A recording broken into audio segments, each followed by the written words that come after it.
Amigas, amigos, bienvenidos nuevamente a esta edición especialísima de la mesa de análisis de la revista digital Plan B. Estamos a menos de una hora del inicio de las tandas, diríamos, de dos tandas de los debates presidenciales, 8 candidatos y candidatas que se presentarán esta noche a partir de las 19 horas. Y para ello hemos realizado y vamos a producir unas reflexiones, algunas explicaciones con expertos en la materia, como son Pedro Donoso y Carolina Ávila, junto a Iván Flores. Un cordial saludo en nombre del equipo de Plan B. Gracias por acompañarnos. Bienvenido Iván, Pedro, Carolina. Buenas tardes. Hola, buenas tardes, país, ¿cómo están? Bienvenidos a todas las redes de Plan B. Tenemos un panel que creo que sí es un enlace nacional porque estamos Quito, Guayaquil, Cuenca, Loja también me parece. María Gracia, bienvenida.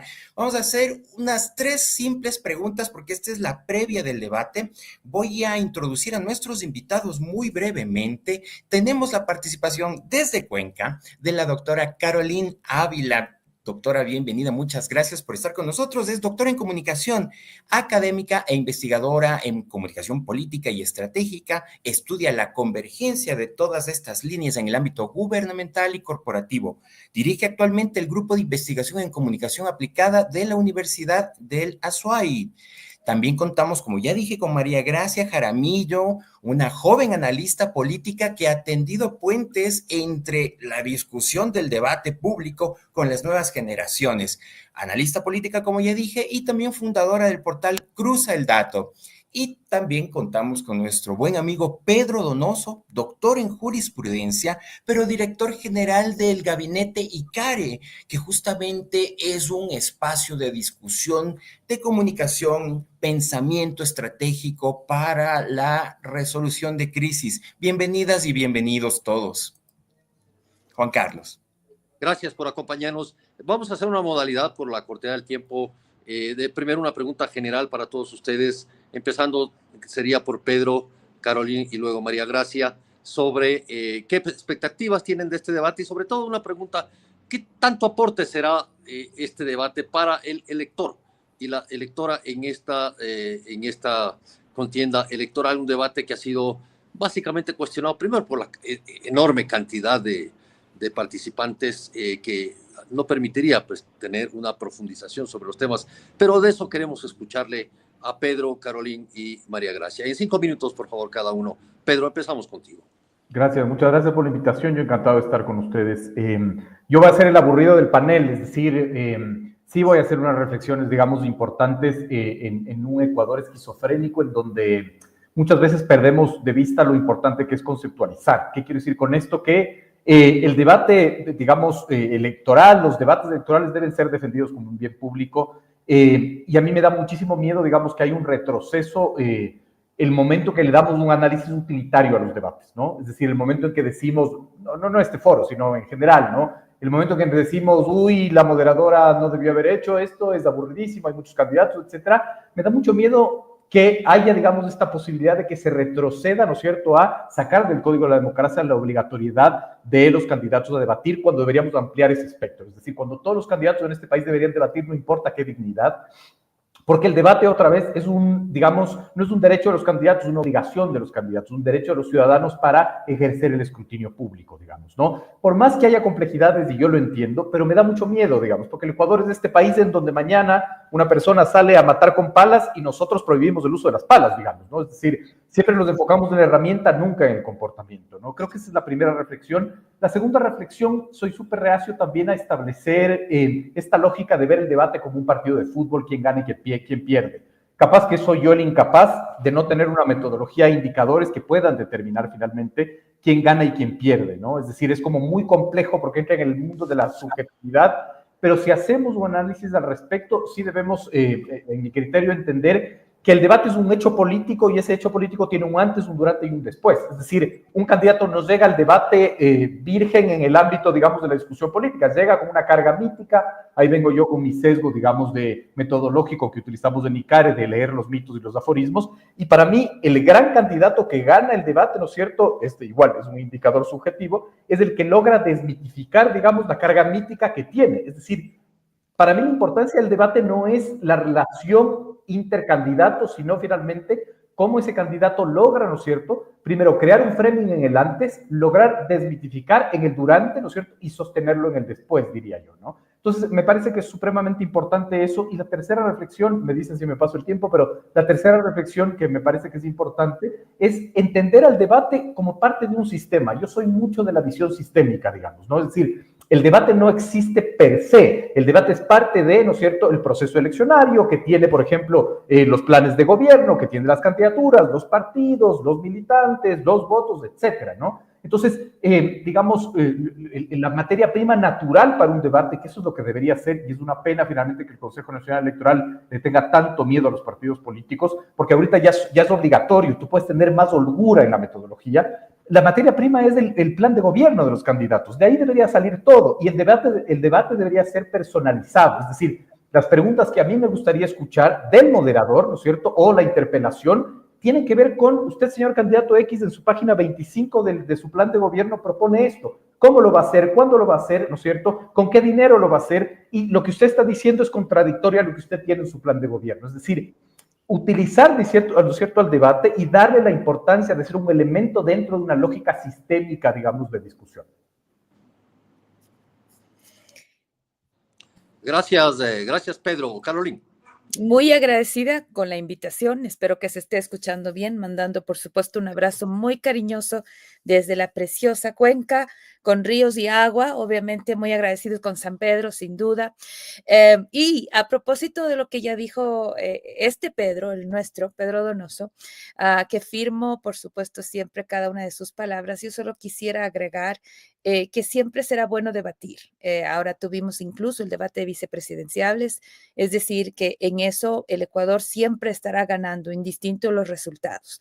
Luego, me parece también que el formato del debate en algún momento tiene que ponerse sobre la mesa a discutir, porque también es verdad que con tantos candidatos y candidata, dos en este caso, haciendo estos bloques, la gente creo que al final del día no necesariamente recibe el producto adecuado de la deliberación de este debate, ¿no? Van a estar cansados para el segundo bloque, son demasiadas intervenciones, se pierde la posibilidad de personalizar la información como Pedro muy bien lo ha propuesto. Creo que se pueden mirar las experiencias en otros países precisamente para darle una mejora y potenciar más este recurso que al final del día sigue siendo un recurso de comunicación, ¿no? Y al final se trata así, o sea, ¿qué es lo que pones en términos comunicacionales al inicio? Acabamos de ver, por ejemplo, a los candidatos y candidatas ingresando, algunos de ellos intervienen inclusive con mensajes fuertes, por ejemplo, el caso de Revolución Ciudadana,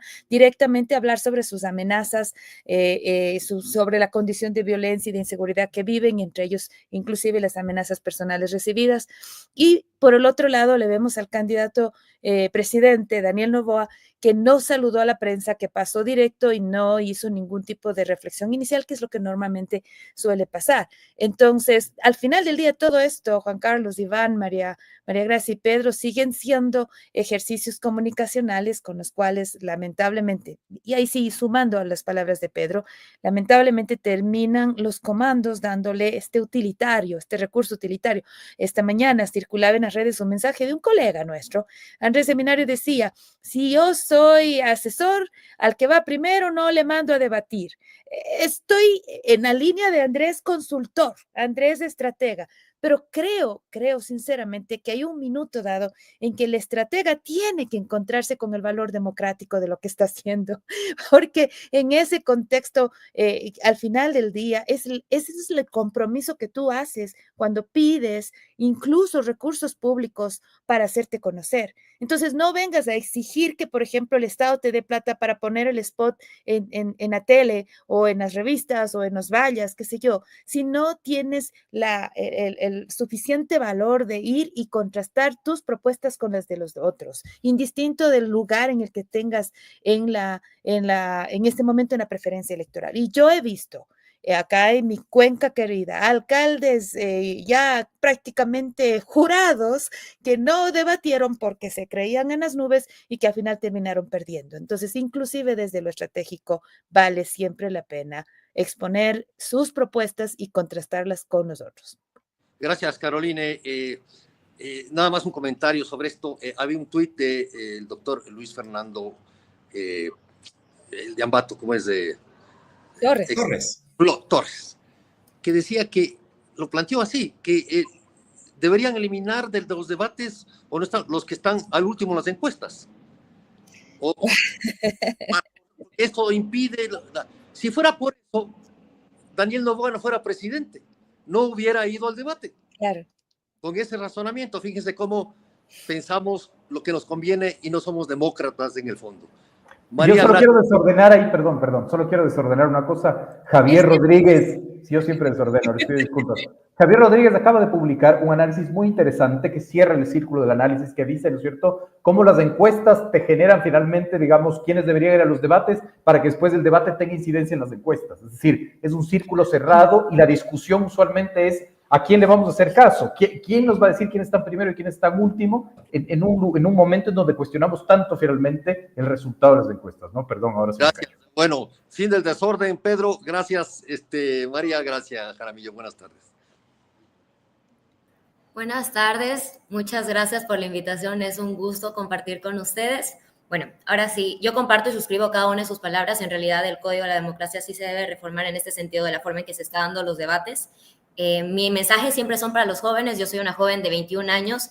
Mi canal digital es un canal dirigido para los jóvenes, incentivarlos a fomentar el pensamiento crítico, incentivarlos a entrar a la política, no de forma directa, sino que tengan el conocimiento de lo que es la política y sepan lo que sucede en el país. Entonces, los consejos que yo tengo normalmente para ver el debate es analizar, número uno, cuántas veces los candidatos caen en falacias.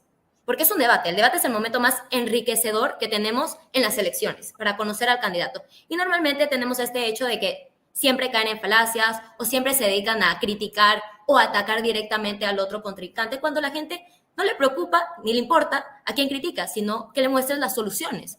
Y acá vamos a la segunda parte, que deben dar soluciones reales y concretas. ¿Y a qué me refiero con esto? Normalmente te dicen, sí, vamos a construir 30 hospitales en mi gobierno. Ya, ok, cool, pero ¿cuánto tiempo? ¿Cuánto te cuestan? ¿Cómo? Si es viable o no construirlos, va con el presupuesto. Entonces, todo ese tema hay que analizarlo, porque normalmente cuando hay un debate, los candidatos caen en demagogía. Entonces, eso es lo que más le atrae a la gente y suelen ser muy sentimentalistas también y juegan mucho emocionalmente con la gente, lo cual no está mal porque hay que tener cierta conexión con la gente para poder ganarlo. Pero no olvidarnos siempre de la importancia de que son los datos. Entonces, por eso este debate es tan importante y más que nada porque tenemos casi un 14% según Comunicaliza, porque ya tantas encuestas que hay que yo en realidad se me hace difícil creerla la mayoría. La que normalmente sigo es Comunicaliza. 14% indecisos y pueden capturar estos candidatos con su mensaje a este 14% y darle una vuelta a la tabla. Hay muchas personas que ahorita ponen en redes sociales y ponen la narrativa de que la segunda vuelta va a ser sí o sí Daniel Noboa o Luisa González. Pero eso no es así porque hay mucha gente que todavía no sabe por quién votar. Y hay mucha gente que realmente está buscando al candidato con el cual más se identifica. Y este es el momento en el que los candidatos tienen que aprovechar y capturar a esa gente. Porque normalmente dicen, ay, sí, yo soy el candidato en las redes sociales, ya me ganan los jóvenes con las redes sociales. Pero los jóvenes tampoco somos ningunos tontos de que nos vamos a guiar por el TikTok más chévere o por el candidato más cool. Queremos soluciones. Los jóvenes están migrando. Este año se prevé que van a salir 1,2% millones de personas del país. Entonces, tienen que buscar soluciones y tienen que brindarnos realmente cómo sacar adelante este país, conectar emocionalmente y no olvidarse de la importancia de los datos, pero datos que sean verificados. El último debate presidencial que tuvimos, bastantes candidatos dieron datos totalmente falsos y errados, pero con tal de llegar a una persona, para llegar a un voto, entonces hay que verificar eso. Nuestra responsabilidad como ciudadanos en sí es votar. Nuestro derecho es votar, pero nuestra responsabilidad es informarnos. Entonces, si ya tenemos este derecho tan importante, hay que llevarlo de la mano de la información y de ver realmente qué nos están proponiendo estos candidatos. Muchas gracias, María Gracia. Iván, le paso el relevo. Sí, destaco como una suerte de primera síntesis lo que han dicho nuestros invitados. Mirar un debate con una responsabilidad democrática más allá de esta funcionalidad que conviene a los equipos de asesoría de los diversos candidatos. Pero yo quiero recoger también algunas ideas que ha planteado María Gracia en sus segundos finales de intervención. Hay todavía un importante porcentaje de indefinición. Y claro, la cultura política de Ecuador nos hace que en la fila todavía estemos pensando por quién votar.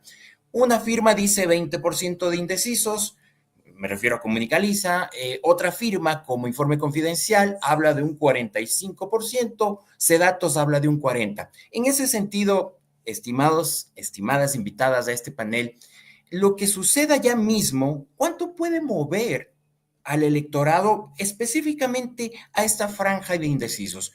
Pedro, Carolín y María Gracia, cuando ya falte un minutito, les voy a enseñar este capibara, que está muy de moda. Están de moda, sí, ya, muy bien. ¿Empiezo yo? Sí, perfecto. Pedro, Carolina y María Gracia. Excelente. A ver, digamos, la única manera que yo puedo contestar esta pregunta es remontarme al 2023 y a las cifras. Perfiles de opinión, digamos, en la primera vuelta del 2023, preguntó, digamos, a sus encuestados Quito, Guayaquil, quién había visto el debate, el 75% te dijo que no. Entonces, digamos, yo no soy de los que cree que el debate puede determinar finalmente o cambiar esta lógica de la indecisión. Y ahí quiero quedarme un ratito en el tema de la indecisión.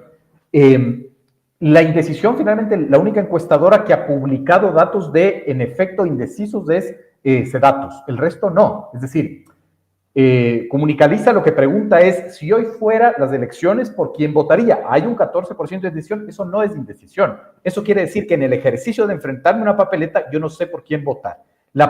Muy pocos están publicando esta gran lámina, ¿no es cierto?, que dice, usted ya se decidió por quién votar. La última, digamos, cifra de ese datos de mediados de enero, ¿no es cierto?, habla de un 62.1%. Es decir, ese, digamos, es el margen, ¿no es cierto?, de indecisión, digamos, real, ¿no? Un poco para plantear eso. Entonces, digamos, yo creo que, como les planteaba, ¿no es cierto?, el debate no es en sí mismo, digamos,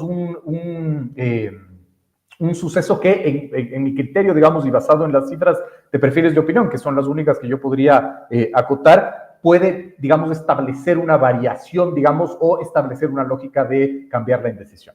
Ya asomó el capibara.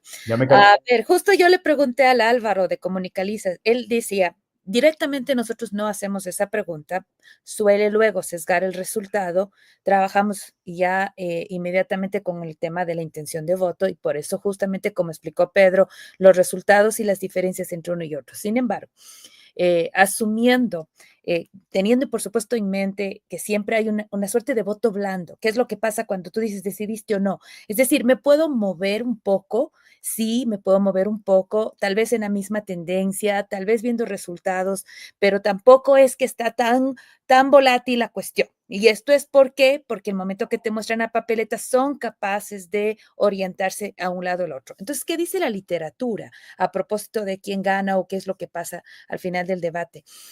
La literatura lo que dice es que cuando están las condiciones así, con este nivel de polarización, con poca intención de dispersar el voto, porque aquí hay como dispersarlo en 16 opciones, pero la intención no va por allí, es muy probable que los cambios no sean significativos. Es muy probable que las condiciones posteriores al debate sean muy parecidas a las que están previas al debate. Entonces, quiere decir que el debate no va a pesar mayor cosa. Este es el típico fenómeno de debate republicano versus demócrata, ¿ya? Que si te mueves unos 2, 3 puntos, o sea, te moviste dentro del margen de error de la encuesta, que es lo que normalmente va a pasar como efecto. ¿Cuándo no sucede eso? En las famosas primarias, a propósito del mismo país de ejemplo. ¿Por qué? Porque en las primarias hay una apertura un poco mayor para ver si le dan el voto a Trump o al Mike Cruz, al Ted ni sé cuánto, qué sé yo. Entonces, como que tienen más opciones y por esa razón como que están más atentos. Y eso fue precisamente lo que pasó en el reseteo de agosto del 2023, 2023, porque todos volvimos a cero y por eso tuvo oportunidad, por ejemplo, nombres que anteriormente no se veían como el mismo Noboa. Creo que esta vez va a ser distinto. Ya me callé. María Gracia.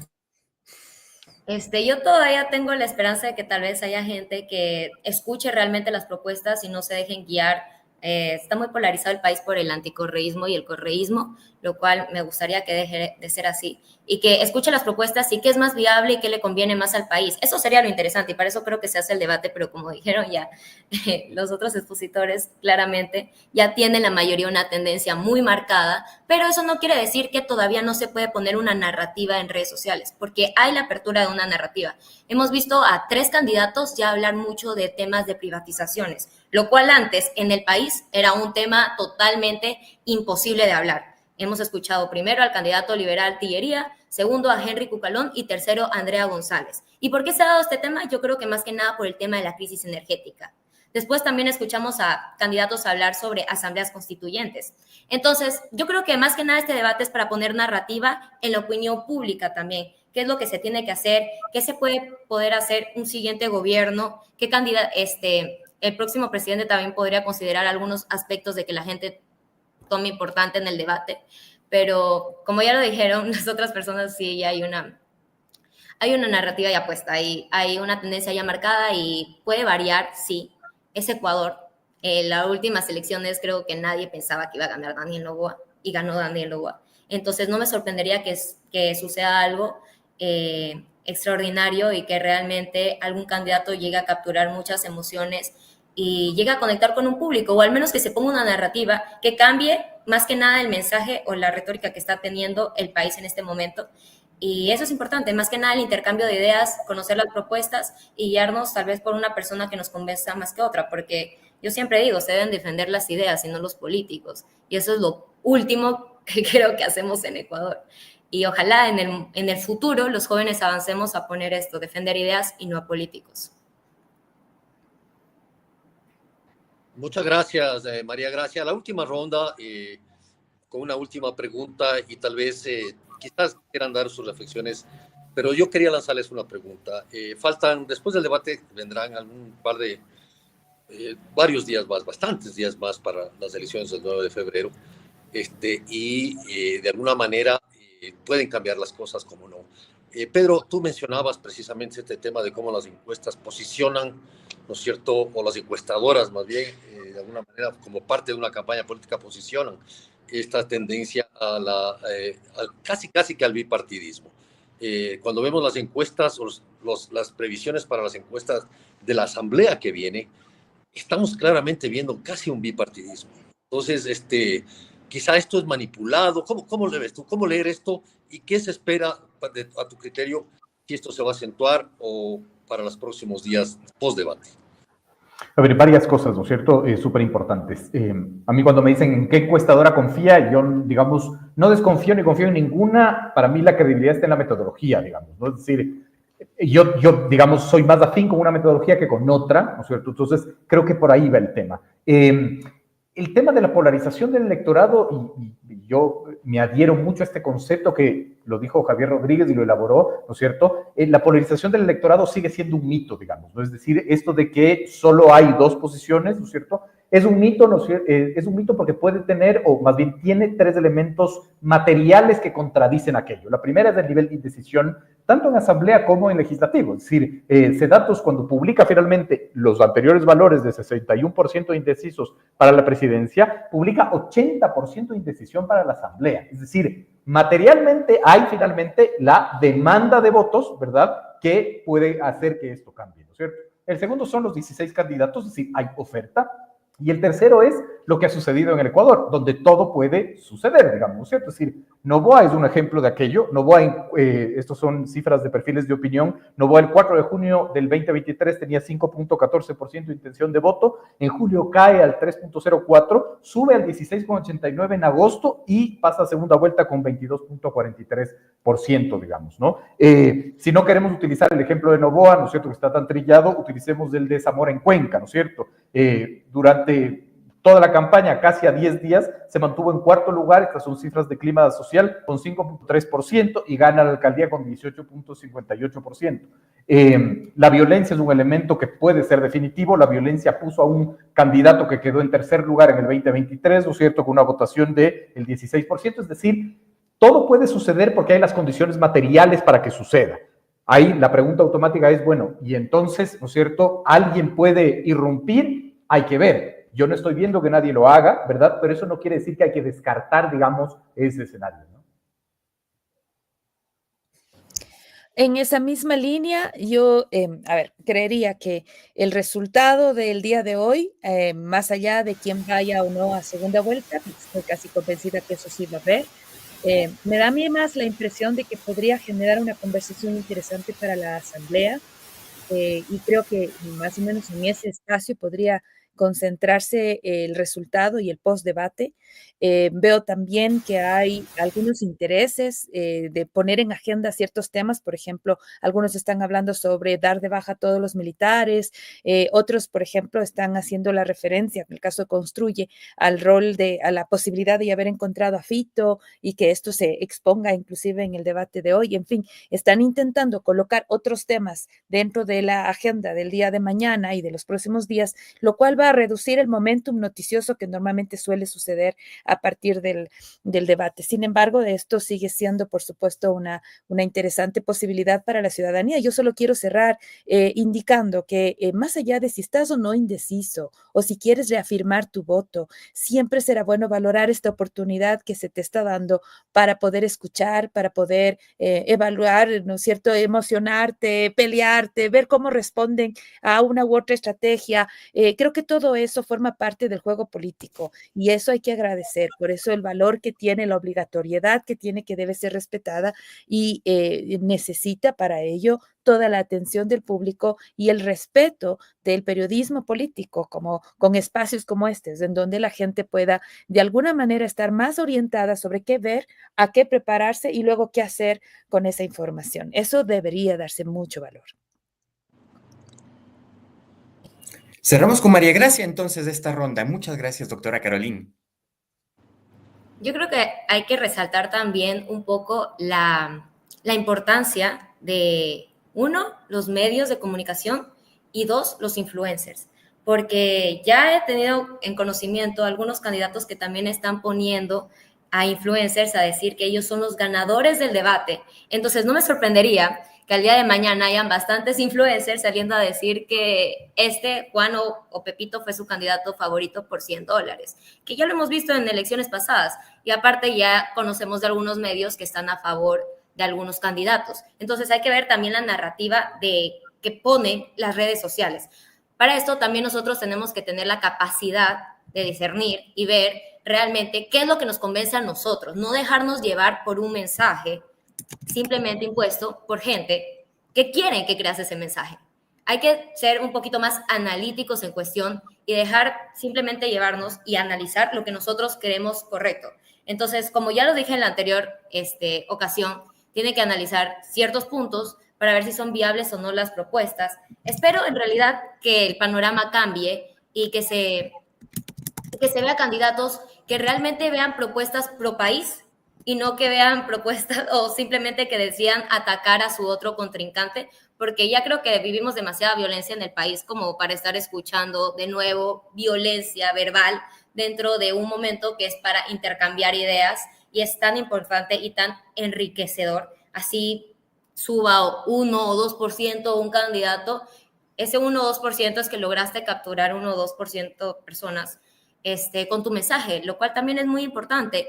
Y hay que ver mañana cómo va a estar la narrativa en redes sociales. No me sorprende, como ya dije anteriormente, que salgan algunos a decir que Juanito o Pepito es mejor. Entonces, más que nada porque ya sabemos cómo es la pauta en este país. Y hay que ser más analíticos nosotros mismos.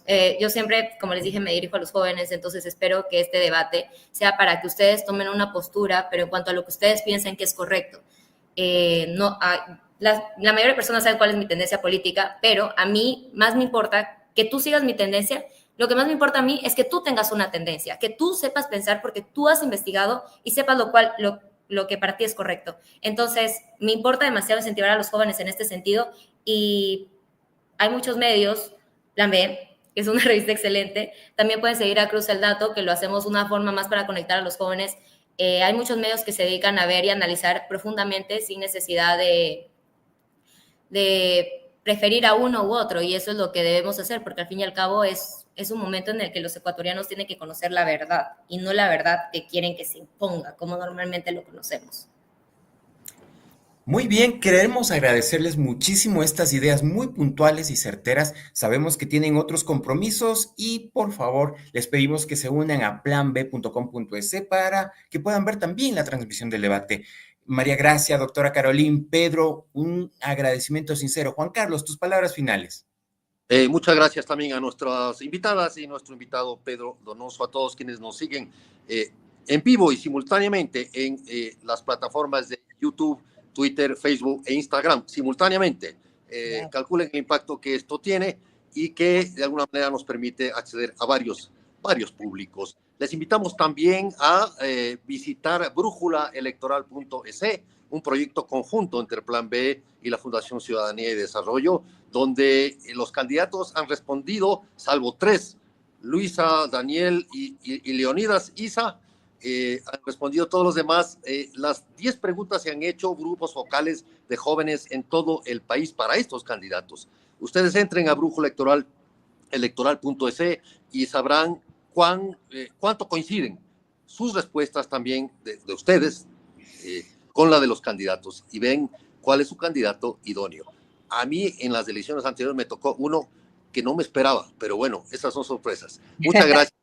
Gracias a ustedes por la invitación. Gracias. Gracias a todos.